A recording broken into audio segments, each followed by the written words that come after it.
Wherever there's room. Okay, let's get started. You wanted to come up and say something. So Andrew, I met him, I don't know, a long time ago because I asked my preferred lender for a contact, and he mentioned Andrew specifically with the firm that he works for as just having a great relationship with, a good history with. They love working with them. They get excited when their appraisals end up at their firm, very communicative, all the good stuff. And so Andrew has been a resource for me when I have the ability to get an outside opinion, or and we are also talking about other ways that you can use an appraiser where we don't get to. I'm Jeff. We haven't met. I'm just looking at you, but there's a new face. What's your name? Glenn Phillips. Glenn? Glenn. Nice to meet you, Glenn. Have we met? No. What's your name? Zula. Zula. Okay, we'll introduce everybody else later. We got lots of new faces. No, I know. I love it. I love it a lot. This is a popular topic. Anyway, but like sometimes our buyers that are even putting down cash, like Eric just did one, a cash buyer, but they want to get an appraiser done anyway. You can make a connection with an appraiser. You can call and you can order your own. A lot of our lenders order through the AMS, right? It's a third party now. We're discouraged to talk to appraisers and we don't want to influence them and all that kind of stuff. So this is kind of a unique situation here to so write down your questions. Let's do some Q&A. He's going to walk us through his process, which will probably spur on some other questions. And again, some of the, and it's funny how they call it a dispute, right? So it's combative right from the get-go. When you don't agree with somebody's appraisal, you want to dispute it, and it shouldn't be an argument. Maybe a little bit more collaborative. So I'm excited to have Andrew here. I like hearing that. I wish it was collaborative, but we don't really get. It should be. We don't get to talk to them. Lynn wanted to yes. say something before we get started. So in a lot of our multiple offer situations, I mean, a lot of us are doing a certain amount over appraisal. People want us to cover the whole gap, and people are always saying, well, where do you think it's going to come in at, right? And so I'm just like, how do I explain it better than the following, okay? And that's why I want to tell you this. So Jeff and I wanted to get a HELOC on our house this year. So I went to 3 different banks trying to get the very best deal. And I had 3 different appraisals, all within the same week. One came in at 1.5, one came in at 1.8, and one came in at 2.5. So I lost my ability. And we can sell it for full. No, and that's not the way she doesn't sell it for close to 3. So that I lost my, I guess, the feeling I had towards appraisals, because I felt like at the same house, same time, and I talked to every appraiser. In fact, some of them I knew, and it was crazy, and I could not get the low ones to come up. Even going and get out and getting them comps, you cannot get 1.11 acre house that is 7,000 square feet for 1.5 in Draper. You just can't. It's not. You just don't find that. So anyway, that was my little story as to why I'm so grateful to have him here for everybody so they can learn.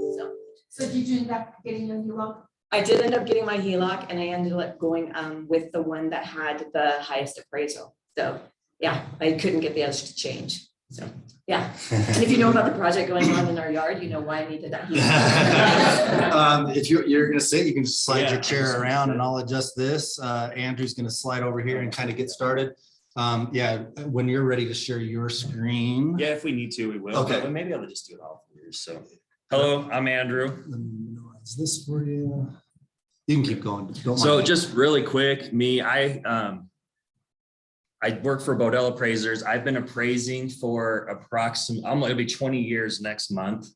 So I don't feel like I'm old enough to have had a job for 20 years, but somehow there I am. So I've been appraising for about 20 years. Also, I do have a real estate license that I've had for, I don't know, 10 or 15 years. I think I got it back in 08 when I was worried that I needed something to do because everyone was looking for new jobs in 2008. So I was diversifying, but I don't do a ton of real estate, but I do enough transactions that I feel like I have a good perspective of what the agents are seeing. Unfortunately, I've been on the bad end of a bad appraiser that's coming low and, wouldn't adjust and wouldn't talk to me. And so I get what it's like from that point as the agent. But I really just want to talk to you.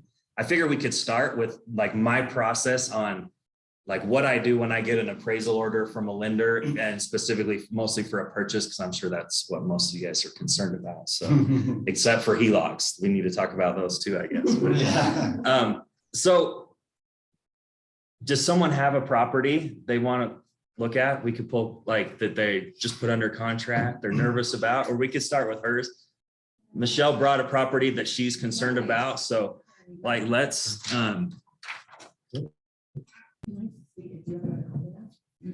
okay, perfect. So Michelle has this property in American Fork. So look, we're just gonna go straight to the, so I get an order, I'm gonna schedule appraisal, I'm gonna go straight to the address search. And I am gonna pull up the property. So are you the listing agent or the buyer's agent? The buyer's agent. Okay, so this property. Okay, so we're gonna look here. So we have this house listed on the market a few days. I'm gonna assume multiple offers. Says all offers due. So almost everything we see now is multiple offers. So I go to the agents like, hey, we want to make sure you know there are multiple. I'm like, all right, I know there's multiple offers on every house right now. So Can I ask you a question? Is Yeah. it helpful for us as agents to put these remarks in for you? the remarks are great. Yeah, I think just to know that like, you know, it was on the market 5 days, multiple offers, like that's about as much as I need to know. But yeah, I think that's great to put that comment on there for sure. So if you're like, oh, do you want a copy of every offer? I'm like, I don't need to see 20 offers. Like I know there's 20 offers. I know they're above list price. You know, some of it's pretty self-explanatory, but yeah, I think a comment in there that, you know, says there's multiple offers is great.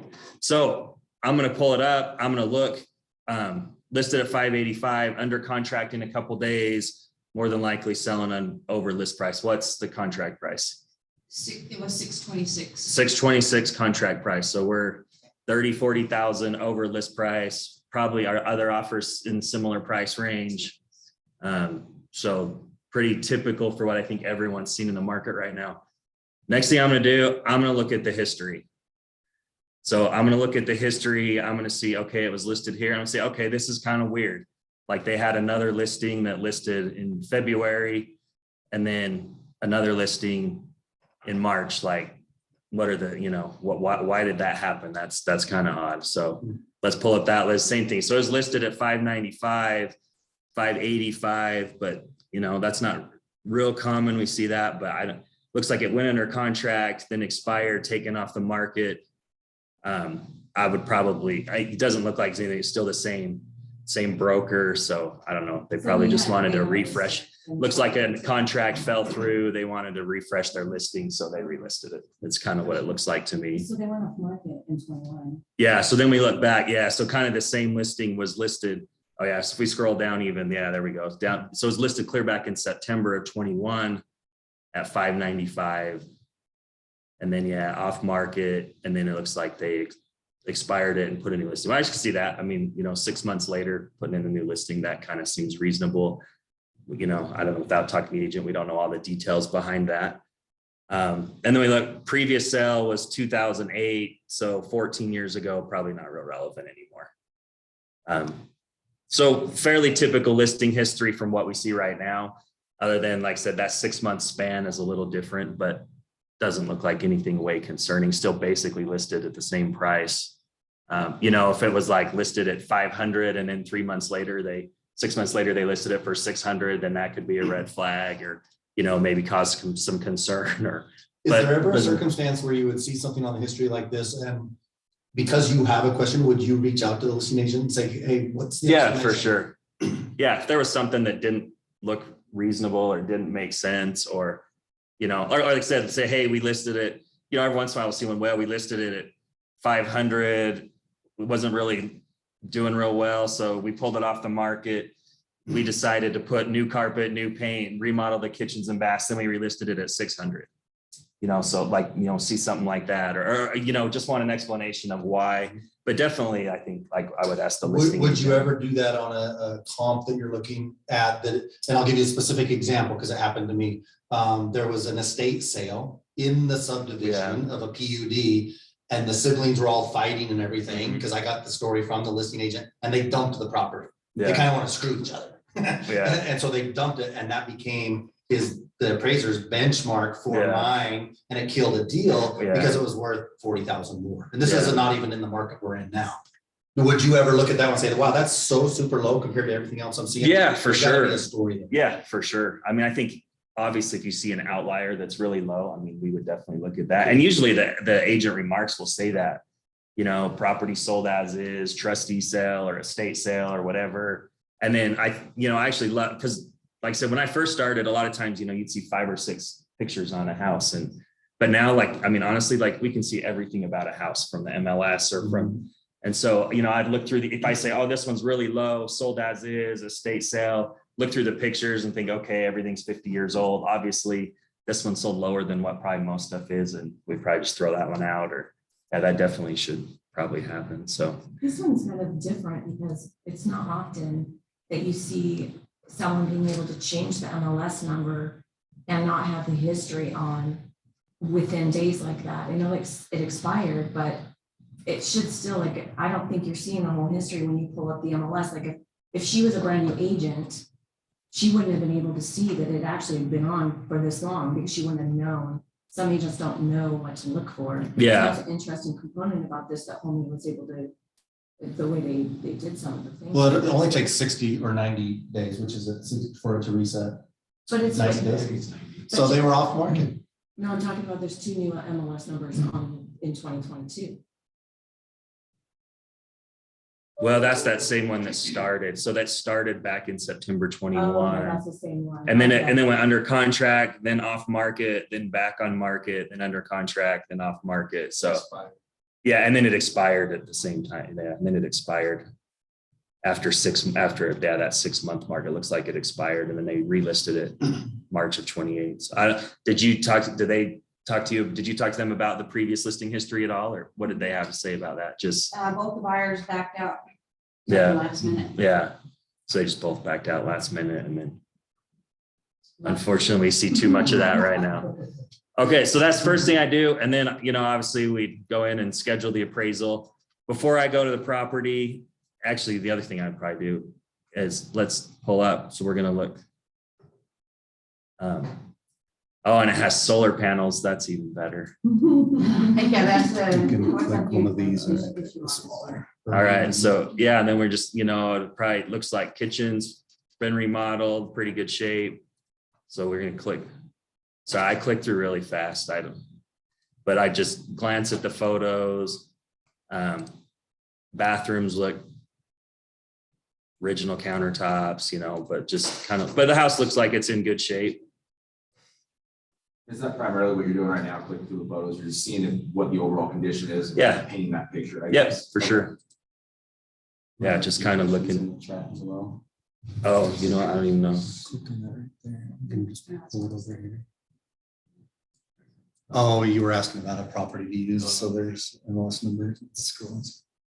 Oh, it looks like everyone's got properties they want to use.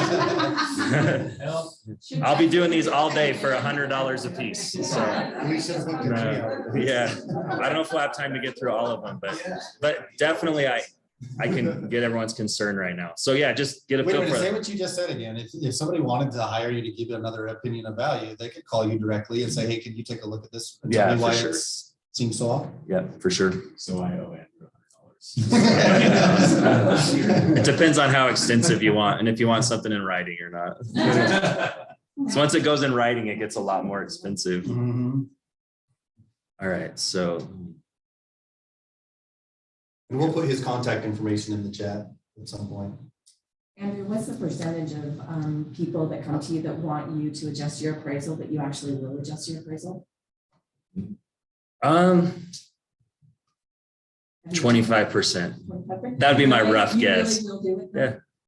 It's- I will. I'm not saying I probably had 2 in the last month that I've adjusted for certain things, you know. Perhaps there's hope then, because it's a lot of appraisals. Yeah, no, I get it. And I will say this, like any industry, I mean, you know, there's good agents and bad agents. Like we have all the good agents here. There's some bad agents out there. Like let's be honest. That's an And understatement. and like I said, there's a lot of really good appraisers. There's some bad appraisers. And like I said, I've been on the other end of some bad appraising and it's unfortunate, but I think that's really any industry there is right now. So let's go into comp selection. So the next thing I'm gonna do, I'm gonna pull up this. I'm gonna go I'm gonna hit sold. Just Rambler. So this like 2002, like I'm gonna roughly just go like 10 years in either direction in the age. And then I'm gonna go last 6 months to start, just roughly 6 months to start. And then the one thing which is really nice that we have the new, you remember the old MLS did not have a radius search. And I don't know how often everyone else uses that, but a radius search is like an appraiser's best friend. So Even if it's in a different city that pops up. yeah, like especially like this area of American Fork is kind of sandwiched right there where like Lehigh, American Fork, Pleasant Grove all meet. So, and in Salt Lake, we'll see that a lot too. Like if you're appraising in Murray, you may get a house that's listed as Murray, listed as Mill Creek, listed as Salt Lake, and they may be on the same street. Like just depending on what the agent felt like putting in for the city. Well, and not just the agent's fault really, like, cause like Salt Lake became Mill Creek. And then, I mean, it's so like, I wouldn't rely so much as on city in most areas. Obviously there's some specific areas that city could make a huge difference, but for the most part, I'm just going to start with a mile. I think they had this feature before because I've used it for several years. The Yeah. radius- So do you remember the old blue and white MLS? Uh-huh. Did it have a radius search? That's what I'm saying. The old MLS before we had How long are we talking about? like 15 years Oh, probably. okay. I don't know when we got this MLS. Do you guys remember? Okay. Yeah. So I'm just going to start with a mile. And so just real quick, I know a lot of people are like, well, how far can I go for comparables? A lot of people will ask that. Everyone's like, oh, well, everything has to be within a mile.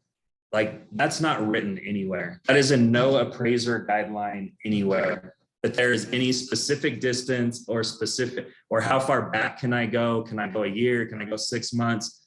Like any appraiser guideline will say you need to use the best comparables available. Like that's basically the gist of it. So like I'm going to start with a mile, and that's kind of just, it used to be, lenders used to be really strict on like 1 mile, 6 months. We want 3 comps within a mile within 6 months. And so that's what everything was geared towards. Lenders have actually kind of loosened up on what they allow as well, as long as you can justify what you're doing. You know, if there's like 3 comps on the same street that are exactly the same, and I don't use those, and then I go 3 miles away, that's going to look really bad. But if like I'm appraising something that's unique and there's a house next door, but it's not even remotely similar, but I have one that's 1.25 miles away that's exactly the same, like the one 1.25 miles away is going to make sense. So like really, it's just, we need to use the best comparables available that really, you know, and there's a lot of factors that go into that. I mean, a lot of it's going to be age of house, like what's most comparable to the house, but then also like time of sale is a huge issue, especially right now where, you know, we see 25% appreciation. So like I may have 2 sales on the same street, but they sold 11 months ago, but I have one that's basically the same house that's 1.1 miles away that sold last week that really illustrates current market. So in that case, probably what I would do is include all of them and then make an adjustment for, you know, at 26% appreciation or whatever appreciation rate I find. So I'm going to. If you can find any comparables in the location, would you rather broaden the search area, or would you rather go back in time and see older listings? Which one would be more? So I'm going to say both, like really, like there's no specific, you know, obviously in the current market where appreciation has been so fast, then that time, like most lenders are still going to request 2 comparables within the last 90 days.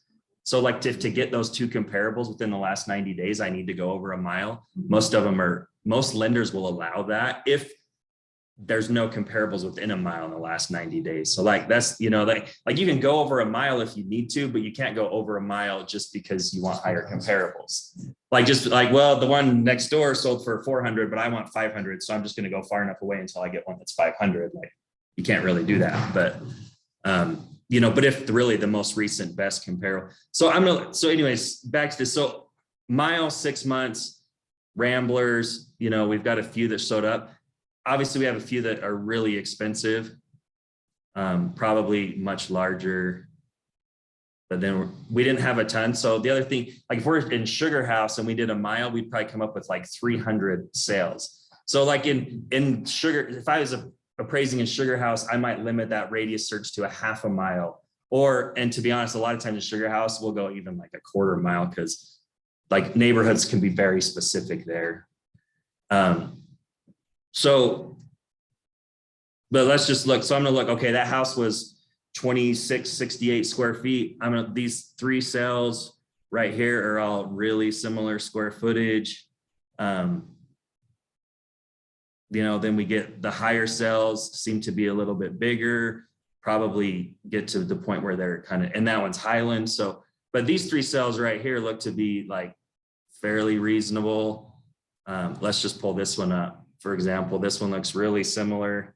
It is a little bit older, really close in size, within 100 square feet on each floor. Listed for $595 and sold for $700,000. Wow.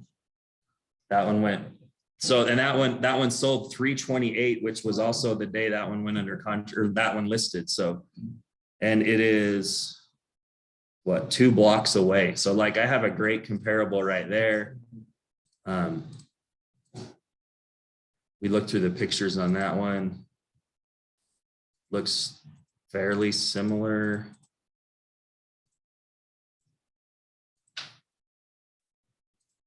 It doesn't have the cool blue painted room, but the rest of it, maybe it has a cut, like this has a granite countertop in the bathroom. But overall, looks like a fairly similar house. It is, like I said, I think within 2 blocks, and it closed last week. Or not last week, like a month ago. I was thinking we're early April still. That's so that's a great comparable for you right there. Interesting thing is the next thing I have, like, oh, we love the spinning MLS. This one is at 565, sold in October. It's also smaller. So I think that's going to illustrate a couple of things for you there. This house is smaller. Also, that sold 6 months ago and probably needs some kind of a adjustment for market conditions. I mean, even if you figured 1% a month, which is probably half what real appreciation's been, you're at 6%, which 6% of that would be 35,000, which puts that at 600. And then plus the adjustments for that square footage difference is going to put you really close to where your contract price is. He put that as the number 1 comp, right? Yeah, that's not when I say it's not a bad comp. Did he use the one that sold for 700? Yeah, but not in the first 4. So what order they're in doesn't necessarily make a difference, but not necessarily. But so really those are 2 great comparables. So anyway, I'd look at the sales. Next thing I would do, I'm going to look at actives, pendings, and I usually go actives, under contracts, and backups because. Andrew, I have a quick question, hopefully. Yeah. Kathy, this is Kathy from Spokane. When your subject property is a rancher, like mine is, and would you ever compare that when you're doing appraisal with a split entry type house? Sorry, with what type of house? Like a split entry where you walk in the front door and you can either go up or down.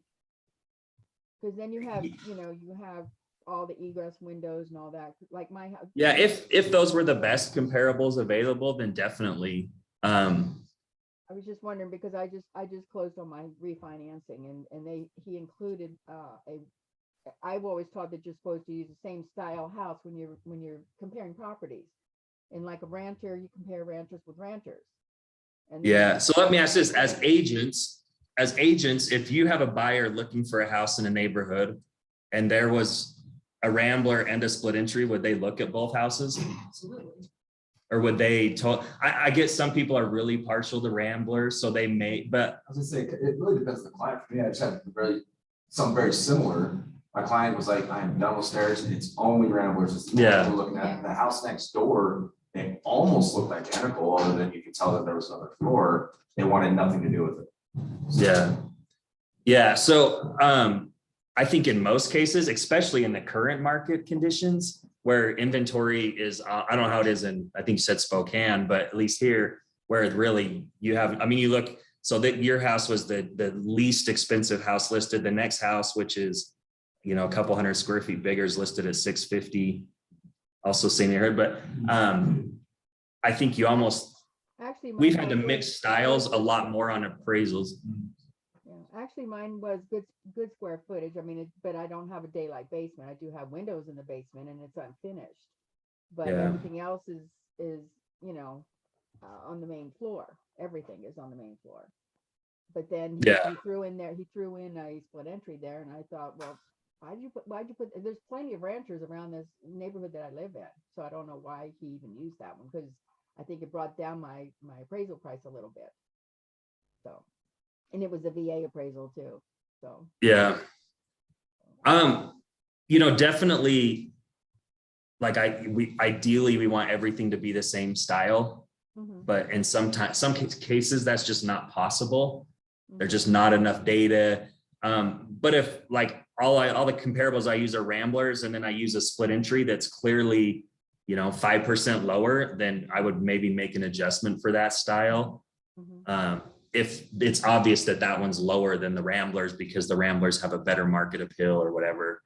So I have had to mix styles a lot more on appraisals, I would say, in the last 2 years than we have in the past, because market conditions are changing so fast. You know, before we could go back 6 months or 8 months and the prices really didn't change that much. But now where they're changing so fast, sometimes to get a really recent sale to justify current market prices and conditions, you kind of have to mix some styles here and there. And I will say lenders, as far as mortgage companies and lenders, I haven't seen a single one that's questioned me using something of a different style. Sometimes they'll even like they're like, I don't know if everyone knows, our appraisals actually have like uniform data set form we use now where everything is run through a computer, and they basically scrub our appraisals, and then they'll spit out what they think are the best comparables. And if we don't use any of those, they'll send them to us and ask us why we didn't use those, like what their computer system sends out. And it rates our appraisal like 1 through 5. And if it rates bad, then they'll like question everything. And if it rates good, then they don't even look at, I mean, but everything's become really, and a lot of times even the lenders will give us comps that are different styles than what we're using. So I think it's okay. Ideally, if you do use, you know, like if I am appraising a Rambler and I'm going to use 2 split entry comps, I would also want to have a couple Rambler comps. I don't want to appraise a split entry and only use Ramblers, or appraise a 2-story and only use Ramblers, or a Rambler and only use 2 stories. I would definitely want to bracket. I don't know if you guys probably learned bracketing, where I want to bracket everything on the appraisal. So if I use a Rambler, I definitely want to have at least 1 or 2 Ramblers, but I could also use some split entries to further support what I'm doing. You had a question? So you say like you make the adjustments if it's split entry and you're comparing to the Ramblers. Does MLS CMA does that too? I don't think it does, but I will say I wouldn't say I would necessarily make an adjustment. I would only make an adjustment if the market supports that. You know, like if I look at 10 sales or 5 sales and all the Ramblers are at one price point, and then the split entries are clearly at a lower price point or a higher price point, then I would make an adjustment for that. I know there's some questions popping up here, so I'm not real good at reading the chat. So anyways, so as far as like Michelle provided this property that obviously, so what did the appraisal come in at? 610. 610. So it was close. Unless you're the one bringing in the 15. Yeah. Yeah. Well, it came in higher than it was listed at, so. 6 months. No, I agree. Yeah, just looking at it, I don't think you should have had any problem. I mean, your next lowest competing pending sale is 650. And I talked to her and she said that I had a full price offer on their appraisal came in at 650. Yeah, well, like I said, and you have that one comp at 700 that's 2 blocks away. Like, to me, like that really gives the appraiser a lot of a lot of power to do whatever, I'm not to do whatever he wants, but like, I don't know how you can argue that that one's 700 and you're $75,000 lower. Like, even if you feel like that one's superior, I don't know that it's $75,000 superior. I gave the lender So- some prompts and asked for an appraisal review, and he didn't want to do it. Yeah. And since a realtor can't do it, So that's really unfortunate. It's happening. So anyways, he just. I feel for you. Like I said, I've been, like I did a house in Harriman. I listed it for my sister-in-law.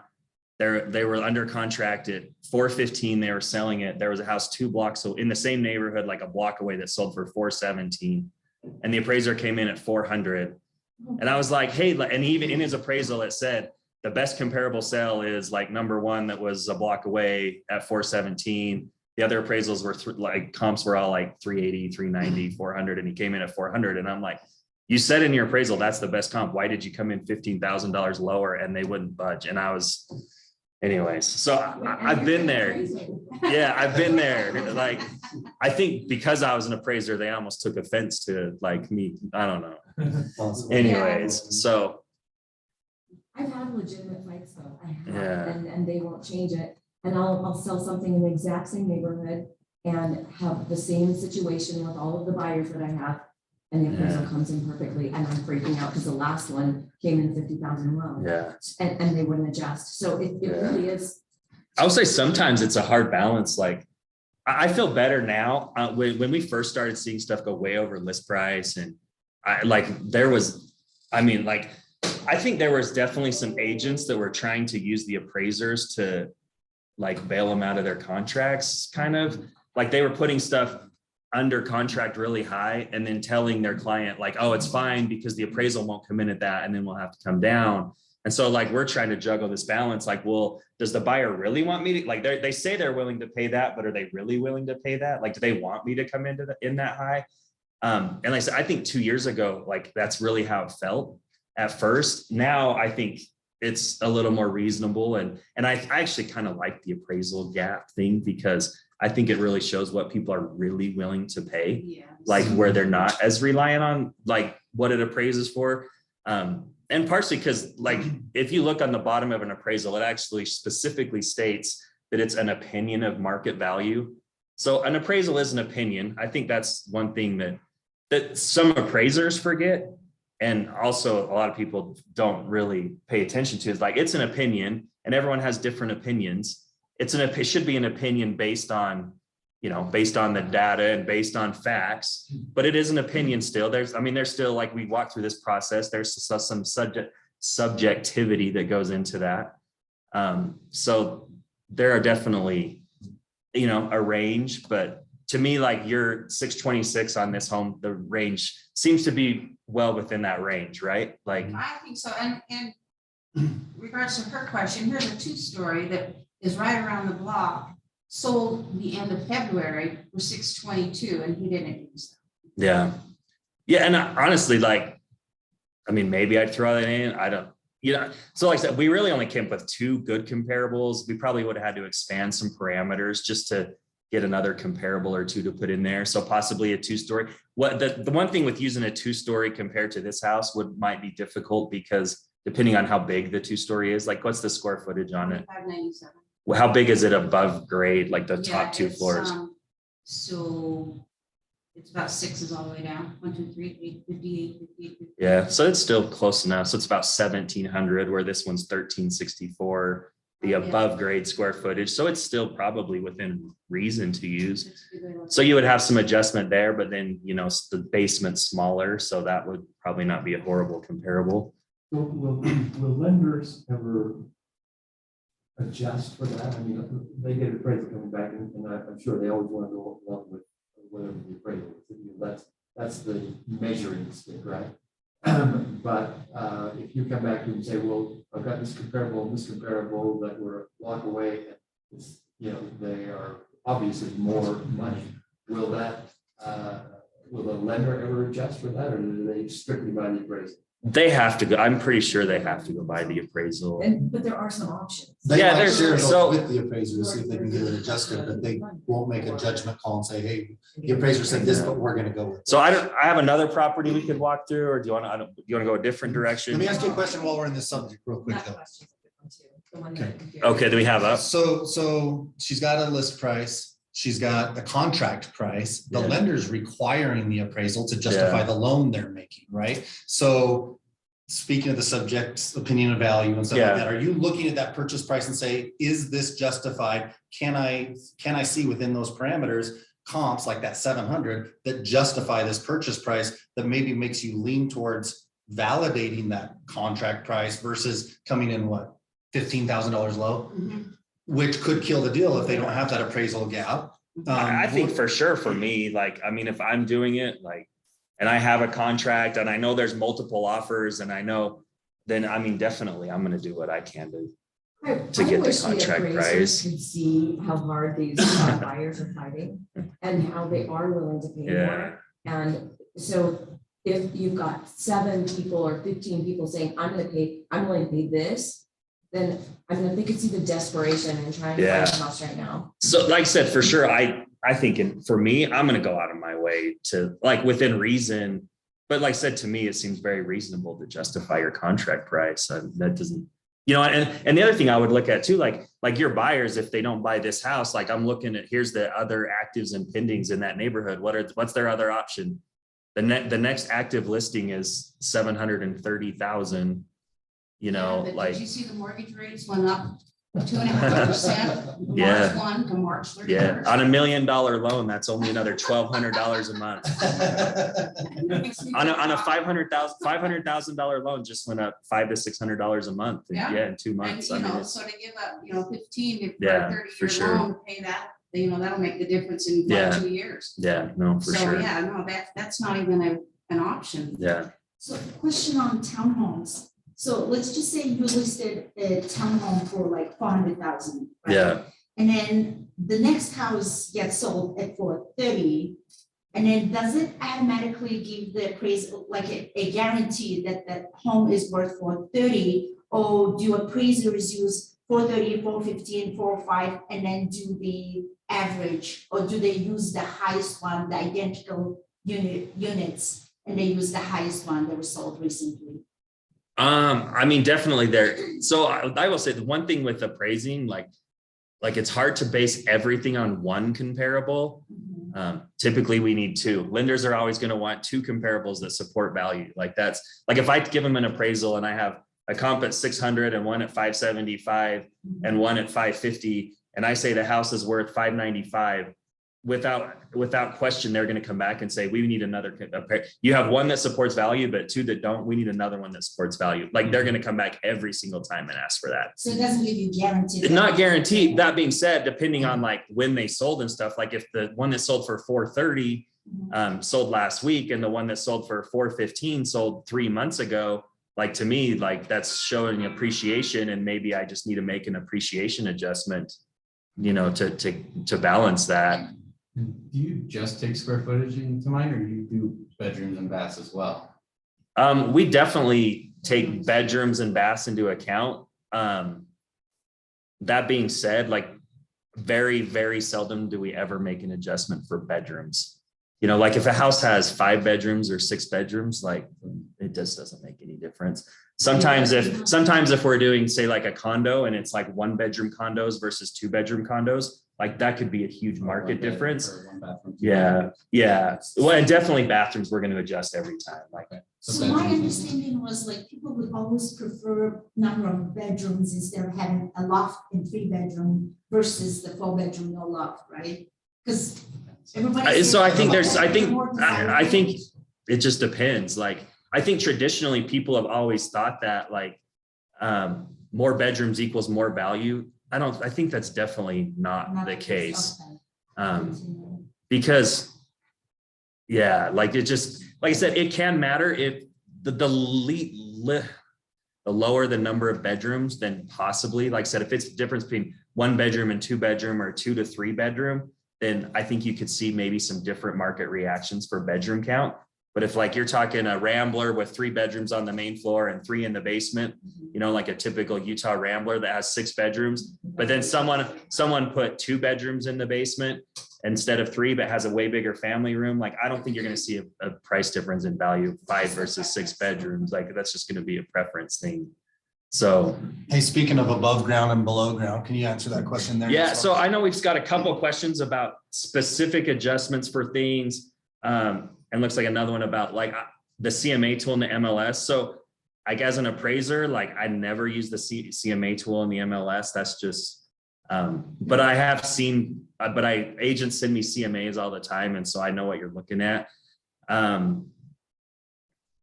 So That's a valid question though, like, is there any? you had a specific- question too. Do you want to ask your question before? No, go ahead. Sorry, she had a question before we get into this. So I'm kind of a newbie here, but Yeah. it's something that I was wondering if there's anything that the agents can do to help that appraisal. I don't know if it's something like more pictures, better pictures.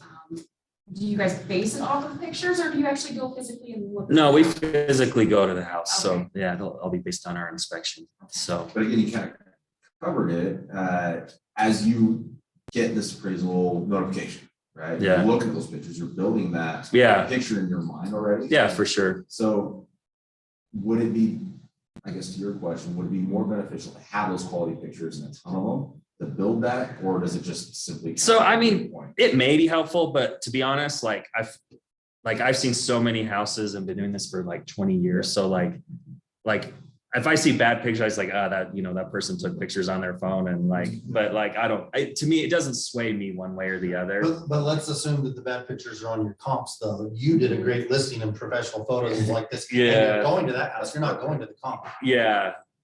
So Yeah. does sometimes that make it like, oh, Yeah. condition wise that. Possibly, I mean, but Look, we're looking for every angle. we can get. yeah, so I mean, I think obviously the more information you can provide the appraiser, the better. I would just really take it to that angle though. Like I'm providing you information, like do what you want with it. Like you're the professional, I'm just giving you this. This is what we're seeing. This is why we did what we did. So I think that's a good angle. So as far as specific adjustments and like what the CMA spits out, so there's no specific adjustment for anything. Like, and I remember when I first took the appraiser class like 20 years ago, like the intro appraiser classes, like I'm asked the guy like, hey, what do we adjust for this? What do we adjust for this? And like, no one would give me a straight answer. And I was like, why will no one tell me the answers? Like how much is the garage? And as having appraised for 20 years now, like now I get why they don't give you an answer, because there's no absolute answer. Like there's always a range. I will say this, we've seen where like adjustments for square footage and all those things have gotten way higher as homes have appreciated. When I first started, like everything, we were always just like $25 a square foot for, above grade GLA square footage, like on an appraisal, GLA's gross living area above grade. And it was always like $25 a square foot. That was just like standard. That's what everyone did. But now I would never adjust $25 a square foot on like a manufactured home in West Valley. I wouldn't even do that. Like, that's just not. So there's always a range. Typically, the higher, the more expensive the house is, the bigger those adjustments are going to be. So like those adjustments are never standard. I mean, I'll give you just rough idea what I would do. Like if I'm appraising, say, like a $400,000 or $500,000 townhouse, my adjustment would probably be $40 a square foot. And then if I'm appraising like in the $750,000 to $1 million range, maybe I'm going to be $50, $60 a square foot. And then, we get into like $1 million plus, then it varies, but I might be $100 a square foot or more. Typically those values also are, this is very rough and every property varies, but typically those adjustments are going to be like 1/3 of a price per square foot to build. So if I look on my cost approach and it's like $200 a square foot to build, then I'm going to see like $60 to $70 a square foot for a GLA adjustment, roughly like 1/3 to 1/4. So I'd probably be in like that 50 to 75 range. Where like if I'm appraising a really high-end home in Park City, I did the other day, like a $10 million house, cost to build's $400 or $500 a square foot, like we might be $200 a square foot on those adjustments. So I know everyone wants specific numbers. They're just really hard to provide. You know, like, and I will say this, like if someone gives you an absolute number, that number is probably wrong because there's no absolute, you know, like, I mean, it could be in the range, but like I saw something on the other day. I mean, there's an appraiser that has an ask thing and they have a great website like that you can ask questions, an appraiser out of Heber that does it. And someone asked like, what's a garage worth? And like first person answer was like $6,000. And I was like, maybe 15 years ago in West Valley. Like, but like, you know, like say a garage is probably 10 to 15,000. And like I said, and you know, for like a really low end house, maybe you're down to 5 or 6. You know, and on a multi-million-dollar house, a garage space, maybe 25,000 per garage space. So like I said, those ranges vary. I'm always open to, if you want to call me on a specific property and ask me like, hey, like I'm looking at this, I don't really have any idea what to adjust. Like I could give you a rough idea what I would adjust. That's not. Someone else just asked like swimming pools, shops, garages. So that's the other thing, you know, someone asked like, hey, does swimming pools add value in Utah? And, you know, I think traditionally there's kind of this thing like, oh, swimming pools don't add value in Utah. Like, absolutely not. And so like, that would be my first thought is, well, like, if you're telling me they absolutely don't add value, I know your answer is wrong because there's never a right answer for everything. There's no absolute answer for everything. Have you guys seen the pool market lately? Mhm. Like it's insane. So to tell me there's no demand for a home with a pool in Utah right now, like, In 2 years. now. yeah, I mean, you're like every pool builder's out a year to build pool. Like there's so much demand for a pool in Utah. So to me to say like a house with a nice pool has no value, I think you'd be crazy to argue that right now. Mhm. You know, then they talk about oversight. I will say just a very rough for pools, garages, things like that. If you're going to adjust on an appraisal, I would just very rough. Typically, you're probably going to see like 1/3 to 1/2 of the cost in return on value on an appraisal. Like that would be like if someone puts $100,000 garage in their backyard, I think you might see $50,000 like on it. And the more expensive of the homes you're getting into, then those numbers are going to go up as well. So that's the other thing too, is like, you know, you got to look, can some amenity like that, you know, if I have a $500,000 house and I put in $100,000 pool, like, is my pool going to add 20% of the value of that house? Like, can I add $100,000 to, you know, when all the comps in the neighborhood are 500,000 or support 500,000 and say, well, this one's worth 100,000 more, like that house probably isn't going to support that. So I think sometimes it's hard. A lot of lenders used to have a guideline. They don't necessarily do anymore, where like you couldn't make an adjustment over 10% or they would question it. So like, that's not a guideline, but sometimes I think that's a good rough, like I did think, okay, like, well, I have a $1 million house. They just put in a $200,000 garage, you know, but does that garage really add 200,000 or maybe is it probably like 100,000? But like I said, for shops and garages that someone asked on here, like I said, very rough rule of thumb. If someone just called on the phone and said, how much does the garage ask? I would say 1/3 to 1/2 of the cost. But like I said, nothing is absolute. Can we segue this into solar panels? Yeah, so I think solar panels are very similar. I think the thing with me, people always ask, we'll see this question. I see it at least every other week. Someone will be like, how much do solar panels add? And or let's the question is always, how much are appraisers giving to solar panels? So I think one thing for me, I'm like, I don't give value. Like I don't give value to anything. So how much are your buyers paying extra to buy a house with solar panels? Like that would be my question. So what do you guys think? Like if you guys go out and are selling, like you see a house with solar panels, are your buyers paying extra for solar panels? It depends on the buyer. I think one thing to keep in mind is there's the opinion from the listing side and then the opinion from the buyer side, right? Unfortunately, some of our buyers need to get a loan and they need the appraisal to justify. But like your comp, that's 700, I noticed that was a conventional loan. It's quite possible that thing only appraised for 6. Yeah, but they're putting 300 down. So they didn't even need the appraisal. yeah. You know what I mean? Well, but the good thing is even whether that house appraised or not, like now it's a comp at that, it's like it's still sold for that price. So it Exactly. still supports that value.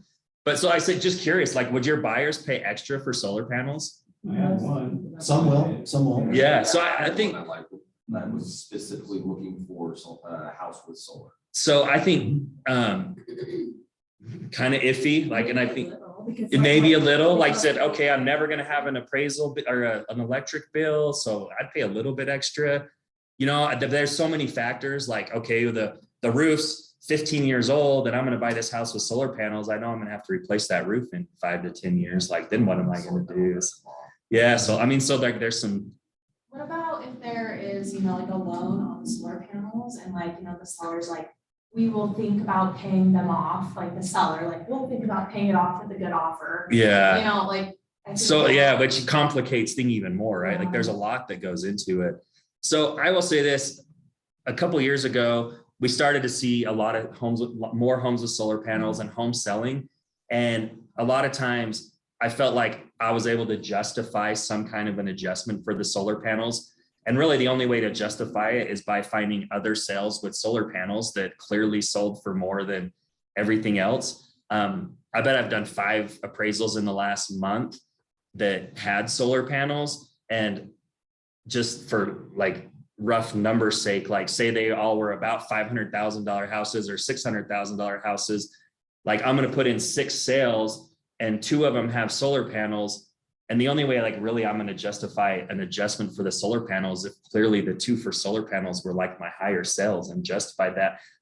But we're really just not seeing that. Like if you look at homes with solar panels, like this American, yours has solar panel, are they paid off? And They are paid off. so we look at this one, like, like your home with solar panels kind of falls like right in the middle of where the comps were 565 and 700.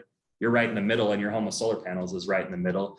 I don't know about sales, but typically like almost every appraisal I've done in the last, I would say 6 months that has solar panels, I have not made an adjustment because I'll put 2 comps in with solar panels and they're either my lowest comps or right in the middle of the other comps. So it's like hard to say, well, the lowest one has solar panels, so I'm going to take my high one and raise it even higher, just because, so. But the sellers are adding that $25,000 or $30,000 they paid and thinking, well, that. Yeah. Did that. So and kind of back to the rule of like third to half of the improvement value. Like say you put $30,000 in solar panels on your house. Typically 10 grand of that is probably you got back in a tax credit. So really your net cost was like 20,000. I would say typically you're probably going to see like maybe 5,000 if you're really lucky, $10,000. So like roughly a third to a half of the cost. And then I think the older the solar panels and the older the roof, then that cost is even going to go down more. But I think if you really look at market data for homes with solar panels, there is very, very little evidence that they're selling for any more than homes without solar panels.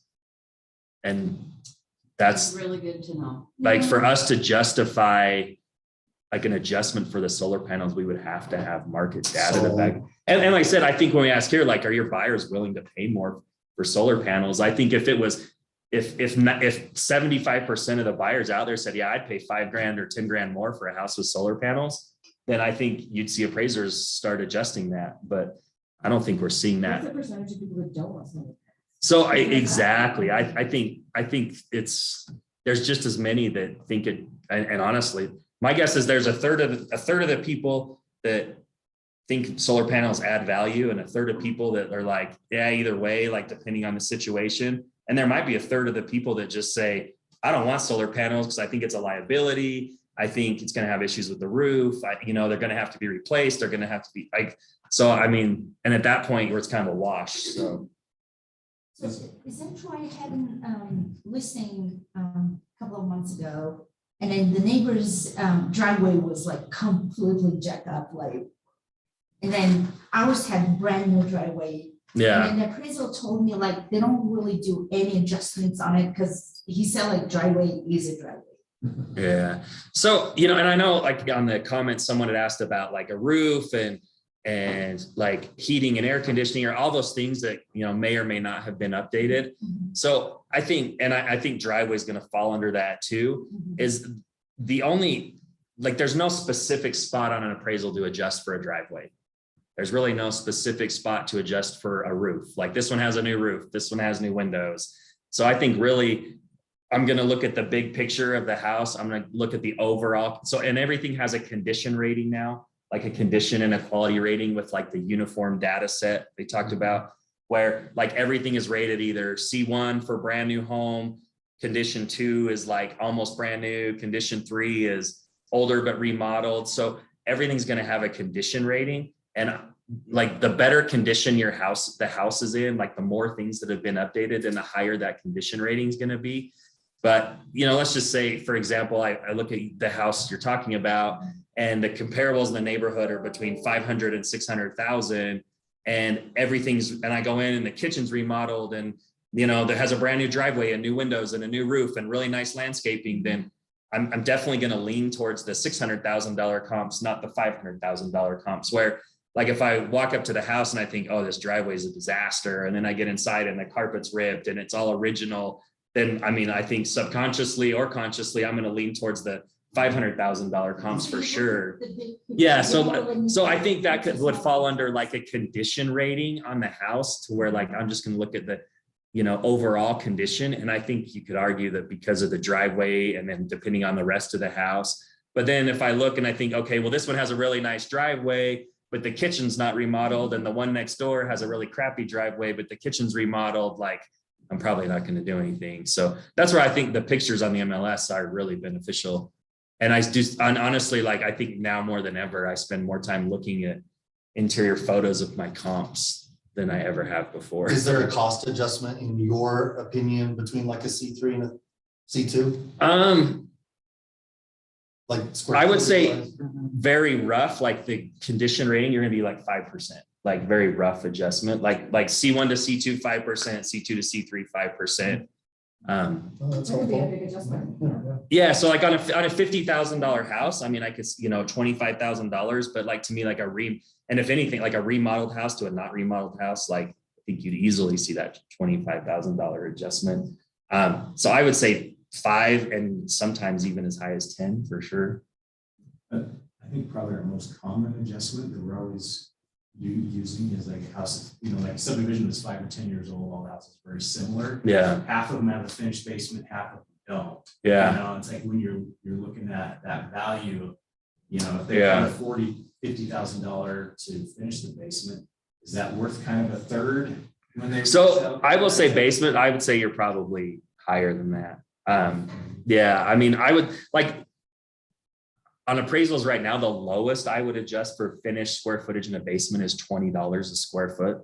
So that's like the lower end. And then, I mean, obviously like on higher end stuff, you know, where you could, you know, 50 or even higher dollars per square foot. So I think that's something like overall you'd probably see higher. And I actually think that value for finished basements, because costs are so high right now, that value's actually gone up a lot in the last 3 or 4 years from what I've seen in the market.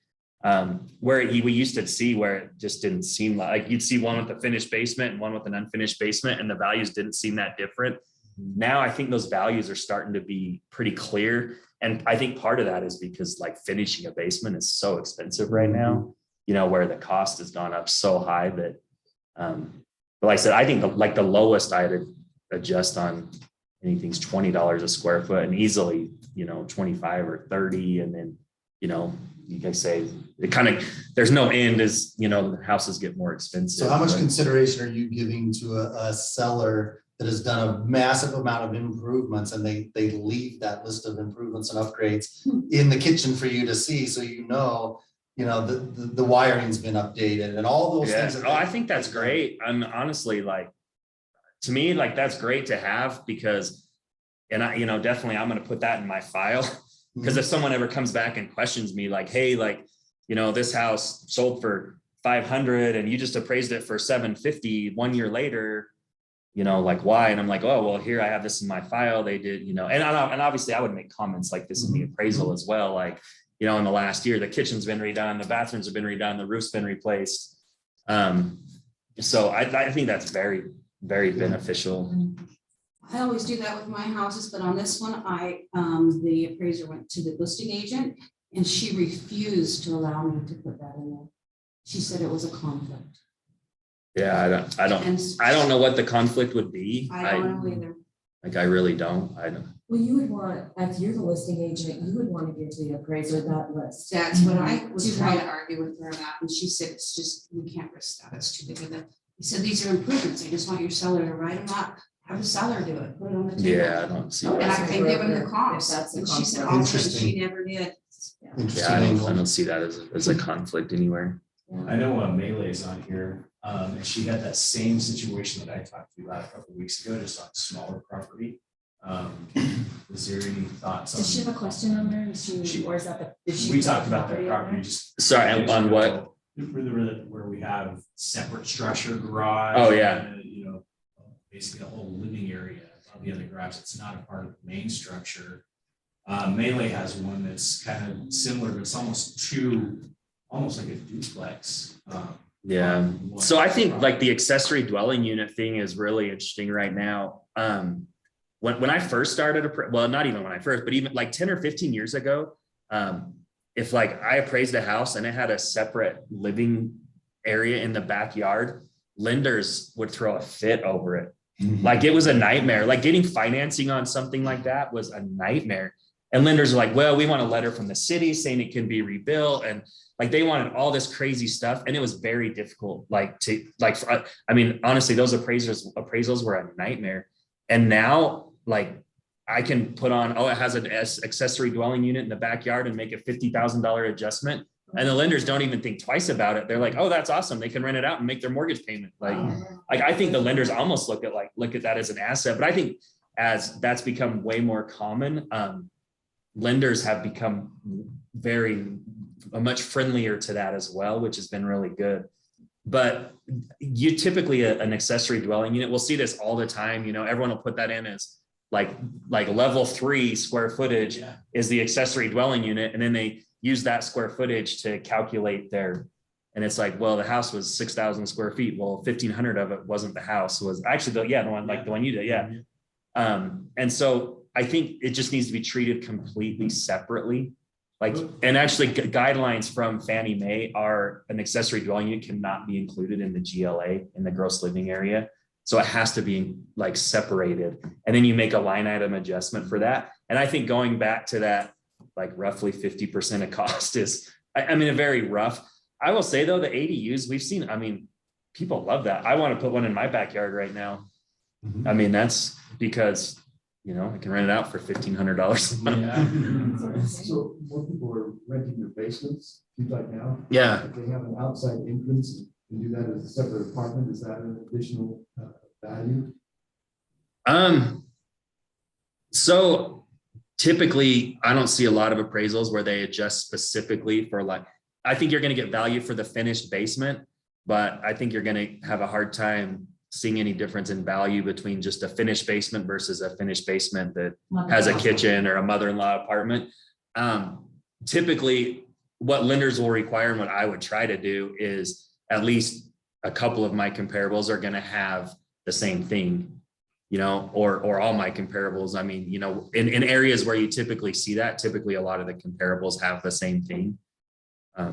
So I don't know, but I don't think you're going to see a lot of specific adjustments for just, oh, this one has a mother-in-law apartment, I'm going to add 25 grand or 20 grand. Like, I don't think you're going to see that on appraisals very often or ever right now. But that being said, like, I think you're starting to see way more demand for that. So we may see that change for sure. I know, like, I think about my kids, like trying to buy a house and I think, and my thought is like, the only way they can afford a house is if they buy a house that they can rent half of it out. You know, I mean, that's like, you know, they can't buy a $600,000 house and afford it, but if they could buy a $600,000 house and rent the basement for 12 or 1,300, maybe they can get a house, you know, but which would create like their first house might have to be a $600,000 house that they can rent out half of it. I heard the states would make some kind of overriding regulation to the cities where they say that you can't do that. state needs to kind of override it, right? I should say, yes, you can. Yeah, well, the state, yeah, they passed like an ADU law. I don't know the specifics, but I think it does allow anyone to have an ADU. But I think the one issue that a lot of people run into is the law, I think, still requires the home to be owner occupied. And a lot of people are like, well, the state says I can have an ADU and I'm going to buy the house and rent it to someone, and then I'm going to rent the ADU to someone else. And then it doesn't meet the guidelines anymore. But Hey guys, just because of time, let me go to you guys on Zoom because we can stay around and still talk. yeah, I have some time too. I planned an extra hour. So let me know if you have any questions on Zoom here. I also have Jake here. He's a sponsor with Solitude Mortgage. It's going to come up, introduce himself and let you guys know what he mean or what he does. So anybody on Zoom have a question for Andrew? That's how thorough you were. That's awesome. No, I don't, like I said, hopefully it was helpful. You know, I'll just throw my name and number in the comments. Like, Perfect. if you, I was gonna ask this to everybody except I can give everyone else a business card. Oh, just change this so everyone can read it. There you go.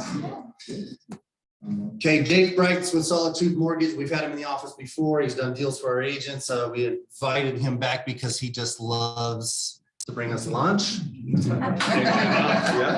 And he does a great job. So tell them a little bit about your business and who you are and what you could do for them. So as Jeff mentioned, I'm Jake. I'm one of the owners and co-founders of Solitude Mortgage. We are a mortgage broker. So in a raising rate environment like we're seeing now, and you guys fight the battle of on the way for the market to dip like nonstop. I can imagine that that's 10 times more so now. Oh man, the market's really inflated and rates are high. There's a couple of facets if I've got 2 minutes to chat about it. So one, rates aren't going anywhere for, I would say, the next 12 to 18 months. We're going to be high fives, low sixes for the next year at minimum. What I will say that's really interesting is I actually did my own loan 2 days ago. We finally closed. Fannie Mae declined my loan, like, 25% down, perfect credit, everything's great. They declined my loan because it was an adjustable rate mortgage. Declined it straight out, said we will not do an arm rate. And so the bank that we were working with on the file, the president of that bank, I got him to call Fannie Mae to figure out what the heck's going on. And they said, yeah, we're not doing adjustable rates right now because rates aren't going to stay high for very long, right? So it was a 5-year adjustable rate mortgage. They declined it, meaning Fannie Mae anticipates within the next 5 years, rates will be substantially lower. And they don't want a bunch of people like me getting into arms and leveraging that, right? So that's point one. Point two is you're going to start seeing a lot of, I think it's a really scummy practice. Lenders posit it as like this great thing. I think it's as scummy as can be. So what they're starting to do is anything above a 90-day lock on an interest rate, they're starting to charge 0.5 point to 1% of the purchase price to lock that rate. It's disgusting, right? And what they say is, okay, well, you send us that money up front, and then once you close with us, we'll just give that to you as a credit towards your closing costs, right? The problem is the banks that are doing this, they don't have multiple options. They're a direct seller to Fannie Mae. So once they lock the interest rate in, it is locked, it's set in stone, and your money is on the hook. Now, okay, so let's say I'm buying a $700,000 house. I pay this lender $7,000 up front. My interest rate is now locked at, I think we're at 5.6 today, right? You're now locked at 5.6%. Well, now we've got a bunch of variables. One, what happens if my house doesn't close on time? Okay, well, then you're subject to worst case pricing regardless if your house takes longer than a year. Two, what happens if interest rates are 3.5% instead of 5.6% when you finally do close? You're out of luck on both of those, completely out of luck. You've lost the $7,000. Do not let your buyers do this. It's disgusting. I can't even believe it's legal. So what's really cool about what we can do is we can do 90 to 120 day locks, anything past that, everybody's going to charge just because of the volatility of the market. But what I've been doing with a lot of people who are buying, their houses are coming up to completion in June and July. We're doing 90-day locks at no charge. We do the 90-day lock with one bank. If the interest rates drop within that 90 days, great, okay, that lock's done. Sorry, bank, see you later. We send them to another bank, right? Because we can broker it to whoever we want. So that's how we're hedging against kind of the volatility in the market. But please, if you've got a buyer that wants to do a new build and they want to do one of these crazy 12-month locks, please don't let them do this. It is all this program is designed to do is to prevent anybody from going with a different lender. That's all it is. It's just meant to trap them to stick with that same lender, which is not great, right? People need to shop 3 or 4 or 5 different options until they end up with us and get the best pricing, right? That's just a little tidbit. I know everybody's kind of worried about the rates. I'm not seeing any less demand in purchases. I'm seeing more demand in bank statement and no income loans. And then I'm also seeing a lot more investors. They're leveraging themselves even heavier right now. So credit scores amongst investors, at least the guys I'm working with, have started to drop. So we went out and we found a solution. If you put 30% down, no credit, no income, and no questions asked. Like these guys will lend to the Mexican cartel. They don't care. It's really cool. So if you've got anybody in where they're cash heavy, but they're credit poor, which is surprisingly a lot of people because they take a lot of risk to get a lot of money, come chat with me. We've got a ton of solutions on that front. So hopefully that helps. I know everybody wants to hear rates are going down. Not So for how many of you close to the cartel? I'll tell you it's private. Yeah. I stopped the recording. I got some more questions. Yeah, that's right. For the no questions asked loan, yeah. So What kind of interest rates are you seeing on those? So for bank statement loans are actually becoming very competitive. So you're mid 5s, high 5s right now. If you go to someone that's not a broker, you're going to be mid 5s, costing an additional point, right? A bank statement loan, you're mid 6s. On the no questions asked loan, you're gonna pay a lot. Yeah. That's a great talking point though, with your friends and family and past clients and stuff, because some of them have the money, but they don't know what that additional option is. And so they're looking within the qualified parameters that another lender have told them is like 5% more down, different ballgame, right? So here's what I would tell everybody as like a blanket rule. Tell anybody you talk to that's worried about qualifying, say, if you've got a down payment and your credit score has a pulse, I've got a guy that can get you financing, right? You may not love the terms, but it's better to be in a house and not love the terms than to rent for another 2 to 3 years while you're trying to do whatever you want, right? And the other thing is, like, in a high rate market, everybody will be refinancing 2 to 3 years from now anyway. Everybody. The appraisers hope so. The appraisers, yeah. Refi market, please come back. Everybody will be doing it across the board. So them having a 7 or an 8% interest rate, as opposed to like a 6% interest rate, it's kind of like, yeah, you pay a few $100 extra a month, but you've got the house now. You buy it 2 years from now. I mean, just think if you bought in 2020 instead of buying right now, equity is going bonkers, which you can probably attest to. So quick little tidbits of advice, but I mean, I did just to clarify, like just to kind of emphasize, we did a loan, I think it was last month or the month before, they had a 584 credit score. 580. I mean, there are a lot of, 5, not 6. yeah. Wow, that took me a minute. 5 with an F, yeah. That's great. Right. 584. It was an FHA loan, so it was a little different, but and it was a few months back. It was mid 4s. It's like 4.75. Now that would be probably closer to 6. But again, somebody with a 580 credit score is not accustomed to people talking to them about financing. So we can do all that stuff. Anyway. Purchase price comes into play though. I mean, I like that you mentioned that because if they're gonna wait another even a year, look at last year's performance. There's not a good argument that things are gonna change this year, right? Because of the supply and demand. So guys, you know, thanks Jake. Reach out to him. We're always recommending to our buyers anyway, get another opinion, right? Why not? If you've got another lender that you like or they like, God forbid they're with their credit union or a bank or something. Being with a broker has more options, right? It's like, hey, if this, it's not a hard no. If you, some institutions you go to and it's like a yes or a no, this is what we can do for you, or we can't do anything for you.